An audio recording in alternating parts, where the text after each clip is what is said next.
All right, this is Ed Carbajal with Spectation Sports, speaking with Austin Bashi on a crazy day that literally a couple hours ago, Austin, we got some news. Well, first, how are you doing? I'm doing pretty well, man. Thank you. Yeah. Yeah, so before we started recording, we were kind of reacting to the news. I mean, it was literally maybe what 3-4 hours ago. I found out anyway that your opponent has changed for this weekend at Lights Out Championship 16. Yeah, the original opponent Ago was out with a foot injury, and then we've been going through a couple opponents, and finally, just we got this one locked in for this weekend. This new one. Hmm. It was supposed to be, just for folks that don't know, it was Ago Hoskic. Hopefully, I'm not butchering his name. So when did you? I know we all found out publicly through Facebook. The promotion announced it. Did you know about it before then? Yeah, we found out a few days ago, but Okay. they've been trying to find me some opponents, and we thought we were gonna have someone, and then it would back out. Another opponent backed out, and now finally we have one locked in now. Hmm.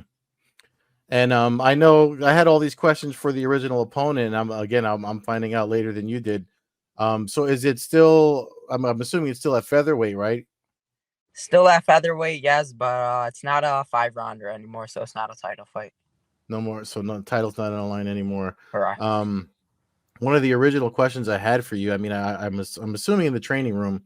I mean, you're training with guys of different weight and stuff like that. But was the move to featherweight because of the title, or you just wanted to keep busy?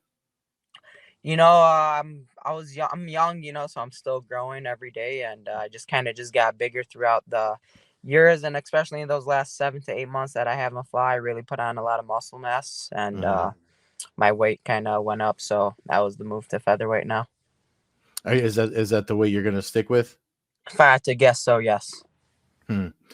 And I know you're 11-0 now. I mean, usually when guys hit the 10-0, the fights get a little tougher, get a little harder, and opportunities start coming at you.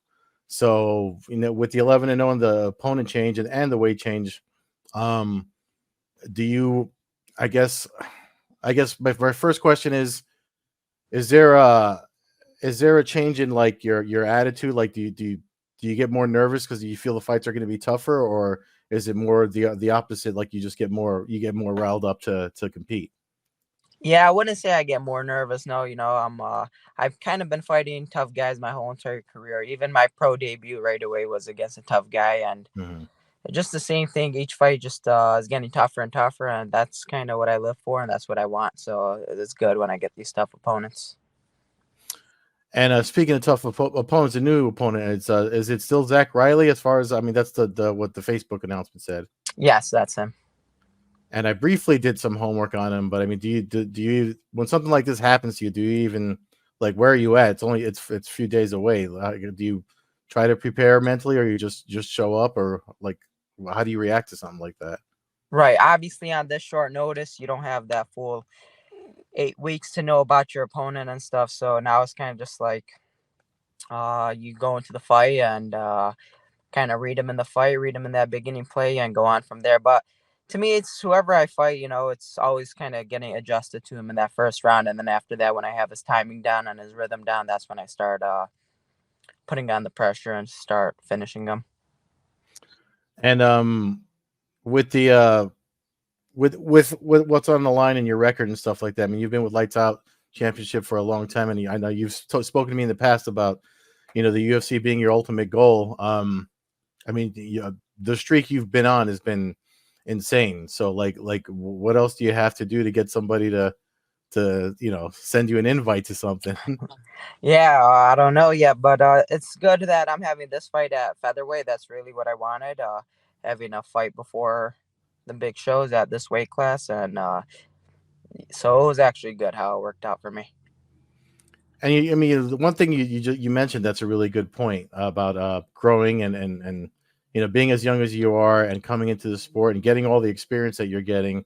A lot of guys try to stay lighter and it gets harder for them. But it looks like your mental maturity is kind of set, like you're recognizing I'm putting on this muscle, and I want to be ready for these other weight classes. But I mean, if push comes to shove and they want one of UFC or someone says we need you at 135. Do you think you could get back there or? How do you feel about that? Yeah, it would definitely be a very, very tough cut. I mean, my last, honestly, 5-6 fights, it was a hard cut to Mm, 135. It wasn't easy, and even at 45, it's not as easy as everyone thinks. I'm pretty big. Can't share my weight to the hmm. public, but it would definitely be hard. Yeah. No, I hear that. I mean, there's guys that I know they're walking around, 20, 30 pounds. They're just their regular walking out of camp weight. So it's always that's why it's always a hot topic. Um, but so are they going to make any stipulations outside for Riley because of what happened? Like I know you said it's not a title fight anymore. So is Yeah, it so like it's not catch a weight? tight. It's not a catch weight, but it's at 146.9. Michigan Mm. has that 1.9 allowance if it's not a title fight, so that's the difference. Yeah, another 1.9 pounds.